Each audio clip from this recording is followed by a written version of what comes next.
Alright, so this video is about the world of Guild Wars 2 lore, which is super interesting to me. It's from Wooden Potatoes. Following is part of a short series of videos made to teach people about the lore and story of the Guild Wars universe. Heck yes!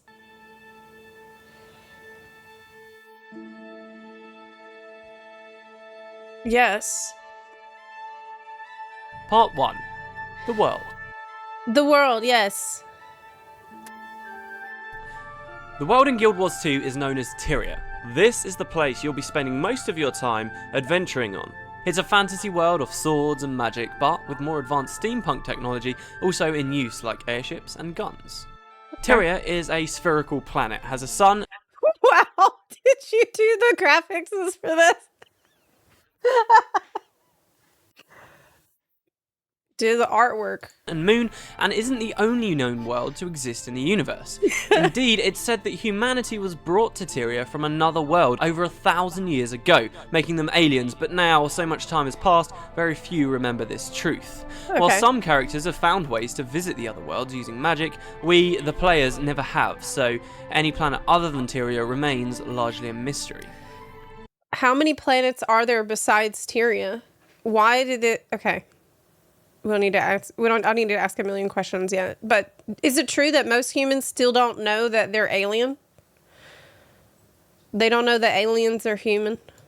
Tyria has days, nights, seasons, and years much like Earth does. It has oceans, islands, mountains, jungles, deserts, and most every other environment you might come to expect. It's split into 3 different known continents, with each one being introduced every time a new Guild Wars 1 story campaign was released. There are probably more continents than this, but since the developers stopped releasing new campaigns and started working on Guild Wars 2 instead, we've never actually seen them.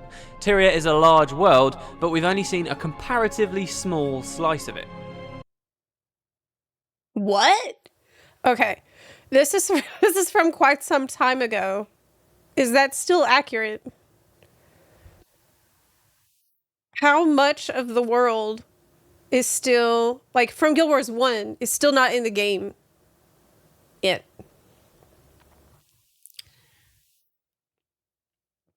Check your map. Tyria is massive, but we've seen very little of it. Most of it is not in the game yet. Okay. Confusingly, the first continent we ever got to see has the exact same name as the planet, Tyria. There's a Tyria the world, and then there's Tyria the continent. Maybe a little bit confusing at first, but it's usually easy enough to understand what people mean when they use the name. That's weird. Tyria, the continent, is the largest continent in the game. It's home to many lands, races, and environments, and it's also the place where the story, before expansions are released... Or like Eorzea. Why does every game do that? We all did that. You can either call it the continent or the world. Yes. ...takes place in Guild Wars 2. To the south of Tyria is a continent called Elona. It's known by the men who live there as the Land of the Golden Sun, a hot, tropical place of African influence. It's split into 3 human nations, Istan, Vabi, and Corna, which span what inhabitable land they can. But there's one place in all of Elona where humanity cannot live, the Desolation.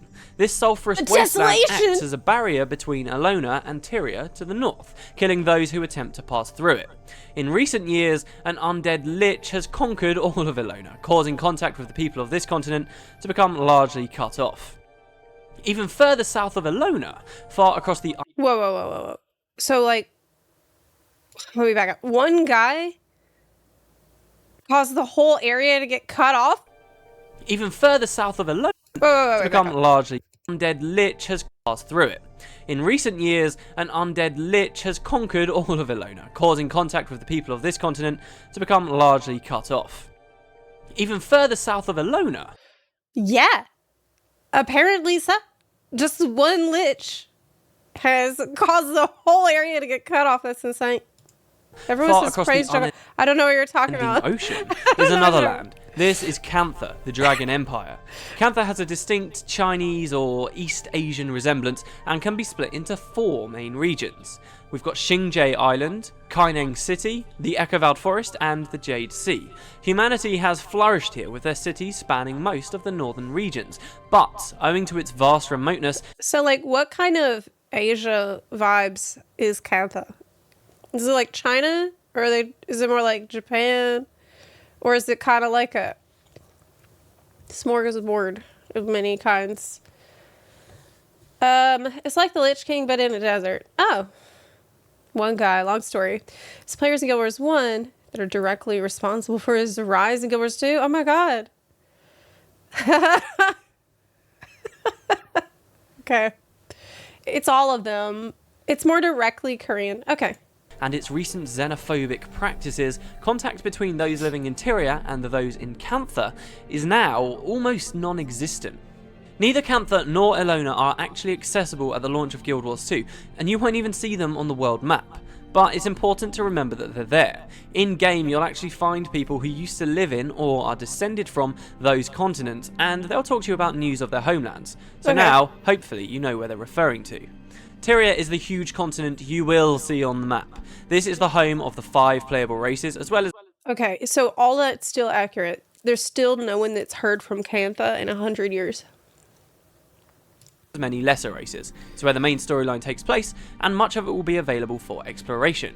Each playable race has their own territory, along with a large capital city of their own. The humans live in Crater. Crater is a lush land of green hills, fields, forests, streams and swamps.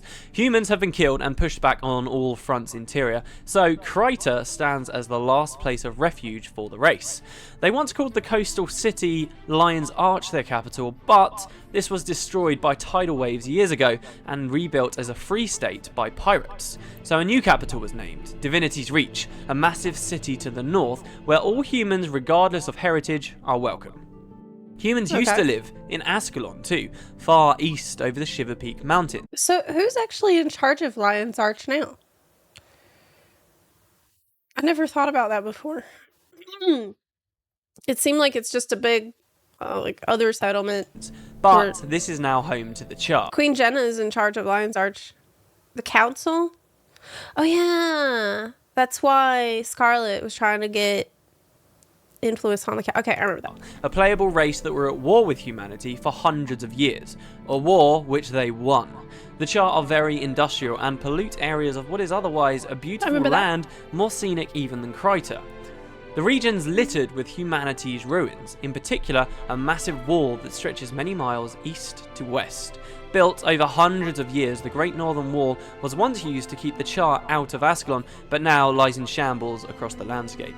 The Char built their greatest city, the mechanical Black Citadel, directly on top of the fallen human capital of Rin, an example to all of their conquest over men. The Shiver Peak... Wait.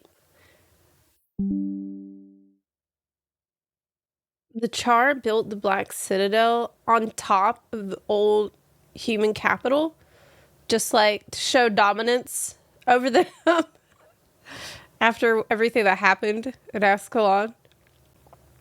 That's pretty badass. I feel kind of bad for what happened. Did you say teabagging? You're telling me they're teabagging with Black Citadel. All right. Peaks are a long mountain range that separate Crater and Ascalon. You can still go to the They're home to a third playable race, the Norn, who fled from their home further north many years ago. The Shiver Peaks are well known for their cold, high summits, fields of snow and sheer rock faces. While the Norn are mostly nomadic hunters and don't typically create large towns or cities for themselves, there is an exception. Holbrack is a vast place built by the Norn for the Norn, a place for all to return to and share stories about their greatness. The Tarnished... Is Holbrack the best city? Maybe. No, because the Grove is the best city. But the second best city is Holbrack. Coast, a long way away, houses the last 2 playable races. It's a lush jungle region filled with deadly plants, large insects and vast, tall trees that spread their roots all around. 25 years ago, the Sylvari were born from an enormous flowering tree to the east of the Tarnished Coast, the Pale Tree. Many Sylvari now travel the world, but they know this place as home, naming it the Grove. To the west are the Asura, who have built a floating pyramid among the jungle trees called Ratasum. Here, the Asura have spent much time creating magical buildings and golems, with little thought towards how they've affected the jungle around them. So that's what's happening in the jungle underneath Ratasum? Because he said that they're not worried about the effects of their technology on the environment. Are they like screwing up the environment with their pollution? Okay. Are they destroying the planet?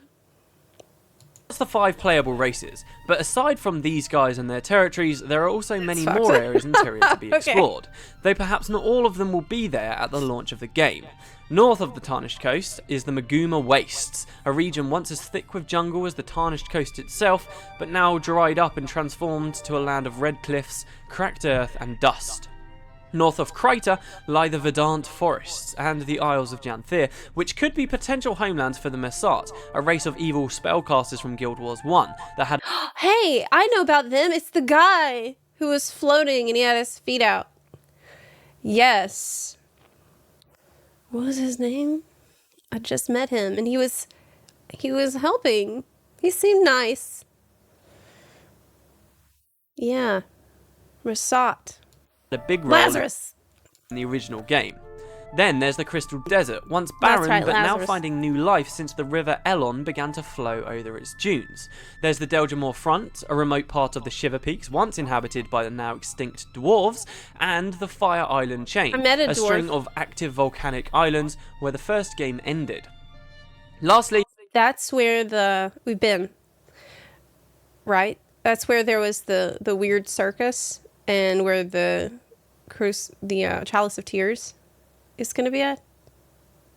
We've got the Blood Legion homelands, where the Char lived before retaking Ascalon when they were at war, and the far Shiver Peaks, original homeland of the Norn, before they were forced to flee south. But flee from what? Right. Tyria has recently been thrown into turmoil because 5 great dragons have awoken, devastating the landscape and killing or corrupting everything they can. These Elder Dragons have had a significant impact on the geography of the continent. The Norn lived in the far Shiver Peaks until Jormag, the Elder Dragon of Ice, awoke and began to rampage across the icy climes. So significant was the damage he caused that entire inland seas formed where mountaintops once stood, and the Norn were forced south to safety. Another example of the dragon's powers can be seen in eastern Ascalon. A great scar of crystal cuts into the land from north to south.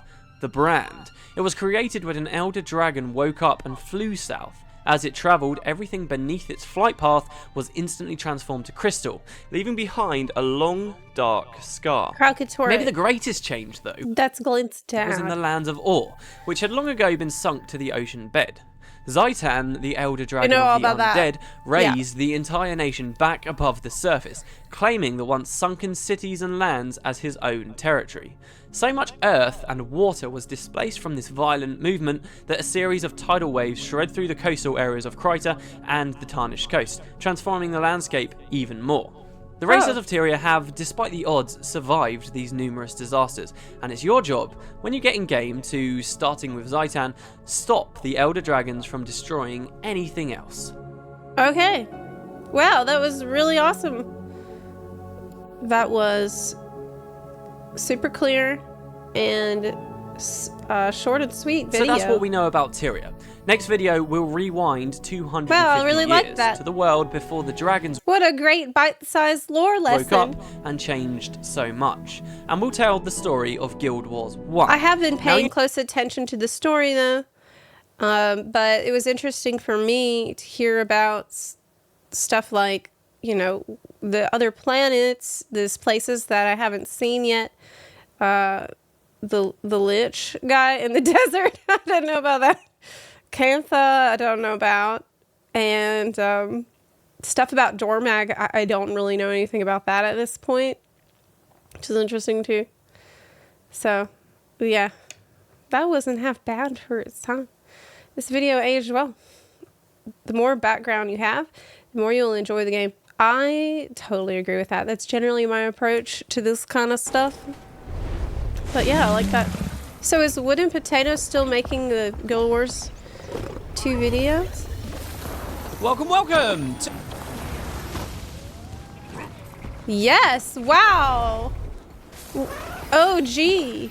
Still out here making the content. Holy crap, man. That's awesome. Way to go. It's like, man, once this game gets its hooks in you, you're still a potato as well.